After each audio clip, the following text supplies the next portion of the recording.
ஒரு மனித தேகத்தில் இருக்கின்ற ஆன்மா விழிப்பு, கனவு, உறக்கம், பேருறக்கம், உயிர் அடக்கம் என இந்த 5 நிலைகளில் ஆன்மா இறங்கி செயல்படும். சாக்கரம், சாக்கரம் என்றால் விழிப்பு நிலை. இந்த விழிப்பு நிலையில் ஆன்மா உருவ நடுவில் நின்று செயல்படும்.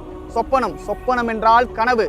ஆன்மா இந்த சொப்பன நிலையில் கண்டத்தில் இருந்து செயல்படும். சுழுத்தி, சுழுத்தி என்றால் உறக்க நிலை. இந்த உறக்க நிலையில் ஆன்மா இருதயத்தில் நின்று செயல்படும். உறக்க நிலை என்பது சொல் செவி புலப்படாத நிலையில் இருக்க வேண்டும். துரியம், துரியம் என்றால் பேரு உறக்க நிலை, அதாவது மூச்சை அடைதல். இந்த பேரு உறக்க நிலையில் ஆன்மா உந்தியில் நின்று செயல்படும். உந்தி என்றால் வயிறு. அடுத்து துரியாதீதம், துரியாதீதம் என்றால் உயிர் அடக்க நிலை, அதாவது ஆழ் மயக்க நிலை.